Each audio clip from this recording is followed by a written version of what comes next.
తెలంగాణలో బీఆర్ఎస్ ఎమ్మెల్యేలు party మారడాన్ని high court ప్రశ్నిస్తూ స్పీకర్కు సంబంధించిన అంశంలో కొన్ని గైడెన్స్ ఇవ్వడం అనేది ఆశించదగినదే, ఆహ్వానించదగినదే. అయితే స్పీకర్ డిస్క్రిషన్ కూడా ఉంటున్న పరిస్థితుల్లో స్పీకర్ ఏ విధంగా స్పందిస్తారు అది అనేది చూడాల్సిన అవసరం ఉంది. కాంగ్రెస్ పార్టీగా రాజ్యాంగబద్దంగా చట్టపరంగానే నిర్ణయాలు ఉంటాయి. డెఫినెట్ గా ఈరోజు ఇమ్మీడియట్ గా హైకోర్టు స్పందించడాన్ని కూడా స్వాగతిస్తూనే గతంలో కూడా ఇలా స్పందిస్తే బాగుండేదని ఒక ఆలోచన ఉంది. గతంలో కాంగ్రెస్ పార్టీ మర్జర్ కొరకు ప్రయత్నం చేసిన క్రమంలో ఏ విధంగా జరిగిందనేది.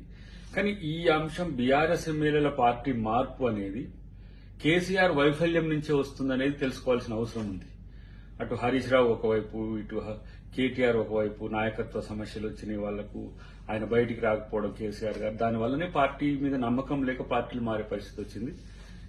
గతంలో కూడా ఆ విధంగా ఒక్కరిని ఆ విధంగా చేసి సీఎల్పీని మర్జీ చేసుకునేంత వరకు ఆ రోజు హైకోర్టు ఆగకుండా ఉండుంటే తెలంగాణలో ఈ పరిస్థితి వచ్చేది కాదు. తెలంగాణలో రాజకీయంగా ఇలాంటి అనెథికల్ ఇష్యూస్ జరగడం వెనుక కేసీఆర్ పాత్రే ముఖ్యంగా ఉండడం మీద ఆలోచించాల్సిన అవసరం ఉంది. రేపు స్పీకర్ గారు గాని కాంగ్రెస్ పార్టీ గాని హైకోర్టు పరిధిని అటు రాజ్యాంగ పరిధిని దాటకుంటూనే వివరించే అవకాశం ఉంటుందని చెప్పదలుచుకున్నారు.